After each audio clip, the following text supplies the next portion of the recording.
আপনি কি আগাম বাড়িয়ার জাতের টমেটো চাষ করতেছেন বা যে কোনো সবজি চাষ করেন? আপনি কি একজন কৃষি উদ্যোক্তা? আপনি কি আপনার কৃষি কাজ করে আপনার পারিবারিক চাহিদা এবং স্থানীয় বাজারে বিক্রি করে আপনি কি আর্থিকভাবে লাভবান হচ্ছেন? আজকের বাস্তব অভিজ্ঞতা থেকে আমি আপনাদের মাঝে কিছু কথা বলার চেষ্টা করব। ভিডিওটি শুরু থেকে শেষ পর্যন্ত দেখুন, হয়তো অনেক অজানা তথ্য আপনার জ্ঞান ভাণ্ডারকে আরও সমৃদ্ধ লাভ করতে পারে। আসসালামু আলাইকুম। JNA অ্যাগ্রোর পক্ষ থেকে আপনাদের সকলকে জানাচ্ছি আন্তরিক অভিনন্দন এবং শুভেচ্ছা। যেটি দেখাচ্ছি সেটি হচ্ছে আমার বাড়ি 8 জাতের গ্রীষ্মকালীন যে আগাম টমেটোটা আছে সেই প্রজেক্টটা আপনাদেরকে মাঝে দেখানোর চেষ্টা করতেছি। এইটার ভিডিও অনেক আছে আমার চ্যানেলে, আপনারা দেখার চেষ্টা করবেন। তবে আমি চাষ নিয়ে আজকে কোনো কথা বলবো না, আজকে বলবো যে কৃষিটা হচ্ছে একটা ভালো লাগার বিষয়। কৃষিটা একটা অনেক কি বলবো যে কৃষিতে না আসলে বা কৃষির প্রেমে আপনি না পড়লে আপনি কখনোই বুঝতে পারবেন না এই ভালো লাগার বা এই আন্তরিকতার বিষয়টা।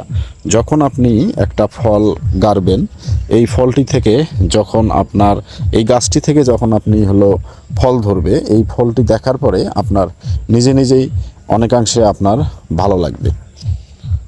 আপনি তখনই বুঝতে পারবেন যে যখন আপনি এই ফলটা দেখে আপনার তৃপ্তি চলে আসবে। আপনি দেখেন আমার এই যে টমেটোগুলো ধরা শুরু করছে, এইগুলো দেখে কার না ভালো লাগে? এগুলো দেখে কার না ভালো লাগে যে এই টমেটোগুলো দেখেন কি অবস্থা। প্রতিটা গাছেই কত সুন্দর সুন্দর টমেটো ধরছে, সবগুলোই অত্যন্ত চমৎকার। একটা ভালো লাগার বিষয় কি পরিমাণ টমেটো এখানে আছে এবং টমেটোতে প্রবলেমও দেখা গেছে।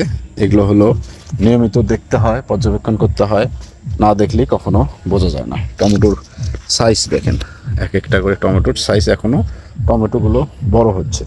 এইদিকে যদি দেখাই যে টমেটোর ভারে নিচে গাছ পর্যন্ত পড়ে গেছে। এই যে দেখেন টমেটো, এইগুলো এই যে ওইদিকে যদি আরও দেখাই তাহলে টমেটো, এবং উপরেও যদি দেখাই প্রচুর পরিমাণে ফুল আছে এবং নিচে যে টমেটোটা আছে সেটাও হয়তো হারভেস্টের উপযোগী। আর কিছুদিন গেলেই হয়তো 10-15 দিনের মধ্যেই আমরা এখান থেকে এই টমেটোগুলো হারভেস্ট করে স্থানীয় বাজারে এটা বিক্রি করতে পারবো। এই অফ সিজনে টমেটো চাষ করাটা অনেক লাভজনক। আমি যদি গতকালকে টমেটোর বাজার বলি তাহলে হচ্ছে 80 টাকা পার কেজি। তাহলে 80 টাকা পার কেজি মানে কি অত্যন্ত লাভজনক। এই টমেটোর যে সাইজটা আছে, আমার এই টমেটো আপনার সর্বোচ্চ 8টা টমেটোই 1 কেজি হবে। তার মানে 8টা টমেটো আপনার 80 টাকা, তাহলে একটা টমেটোই আপনার 10 টাকা করে। আপনি চিন্তা করতে পারতেছেন? তাহলে এই কৃষিতে আপনি কৃষির প্রেমে পড়বেন না কার প্রেমে পড়বেন?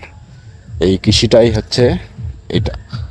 এই কৃষি আপনাকে আপনার লাভ করে দিতে পারবে, আবার এই কৃষি থেকেই আপনি লসের সম্মুখীন হতে পারবেন যদি আপনি কৃষিটাকে ভালো করে না বোঝেন, কৃষি কাজের যদি ভালো মতন পরিচর্যা না করেন, বা আপনার গাছের সঙ্গে আপনি যদি নিয়মিত কথা না বলেন, তাহলে আপনার এখান থেকেই কখনো ভালো কিছু লাভ করা সম্ভব না।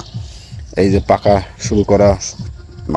শুরু হয়ে গেছে, হয়তো আরও কিছুদিন গেলেই এখান থেকে হয়তো আমরা এগুলো হারভেস্ট করতে পারবো। এই যে আমি বরাবরই আজকে 2-3 সিজন থেকেই এই টমেটো চাষ করে থাকি। সেটা শীতকালেও চাষ করে থাকি, আবার আপনার এই গ্রীষ্মকালেও চাষ করে থাকি টমেটো। কারণ হচ্ছে টমেটোটার আমি অনেকটা টমেটোর প্রেমে পড়ে গেছি বলা চলে। কারণ টমেটো চাষ না করলে ভালো লাগে না। আমি অন্য কোনো চাষাবাদ না করলেও আমি শুধুমাত্র টমেটোটাই বেশি করে চাষ করার চেষ্টা করি। কারণ টমেটোতে আমি দেখেছি, যদিও টমেটো চাষে অনেক রিস্ক বেশি এবং এটাকে যদি আপনি সঠিকভাবে এই রিস্কটাকে ব্যবহার করতে পারেন বা রিস্কটাকে মোকাবেলা করতে পারেন, তাহলে আপনার টমেটো থেকেও ভালো কিছু আপনি করতে পারবেন। অর্থাৎ আপনার যদি রিস্ক না থাকে, যে কোনো জিনিসে যদি রিস্ক না থাকে, তাহলে সেখান থেকে আপনি ভালো কিছু করতে পারবেন না। এই যে এগুলো আপনাকে পর্যবেক্ষণ করতে হবে, এগুলো দেখতে হবে, এটা একটা রোগ, এই রোগটাকে আপনাকে দমন করতে হবে। এটা হচ্ছে একটা এই মানে গাছের ক্যালসিয়াম ঘাটতির কারণে এই রোগটি হয়েছে।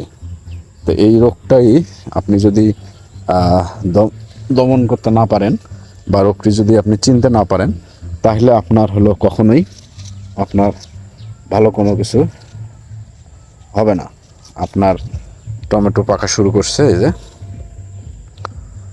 আপনি যদি রোগ বুঝতে না পারেন, রোগ চিনতে না পারেন, রোগ হলে সঠিকভাবে চিকিৎসা গ্রহণ করতে না পারেন, তাহলে আপনার কোনো ফসলেই চাষ করে আপনি লাভবান হতে পারবেন না। যে কোনো ফসল আপনি চাষ করেন, এই ফসলটার সঙ্গে আপনাকে নিয়মিত পর্যবেক্ষণ করতে হবে, কথা বলতে হবে, দেখতে হবে, এবং রোগ হলেই সেটা সেই পরিমাণে আপনাকে ব্যবস্থা গ্রহণ করতে হবে, সেটা যে ফসলই হোক না কেন।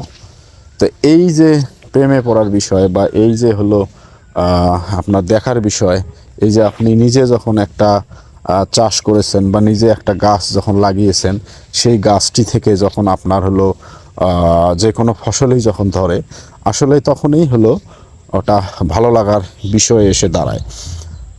এইটাই হচ্ছে আপনার এটা ভালো লাগার বিষয়। তা আপনারাও বেশি বেশি করে কৃষিকাজে অন্তর্ভুক্ত হওয়ার চেষ্টা করবেন, এবং সকলে মিলে যদি আমরা কৃষি সেক্টরটাকে যদি কাজ করে এগিয়ে নিয়ে যেতে পারি, তাহলে আমাদের দেশকে আমরা খুব তাড়াতাড়ি হয়তো একটা ভালো কিছু অবস্থানে নিয়ে যেতে পারবো। তো ঠিক আছে, এর পরবর্তী আপডেট আপনাদের মাঝে আবার আমি শেয়ার করার চেষ্টা করব। সে পর্যন্ত ভালো থাকবেন। আসসালামু আলাইকুম।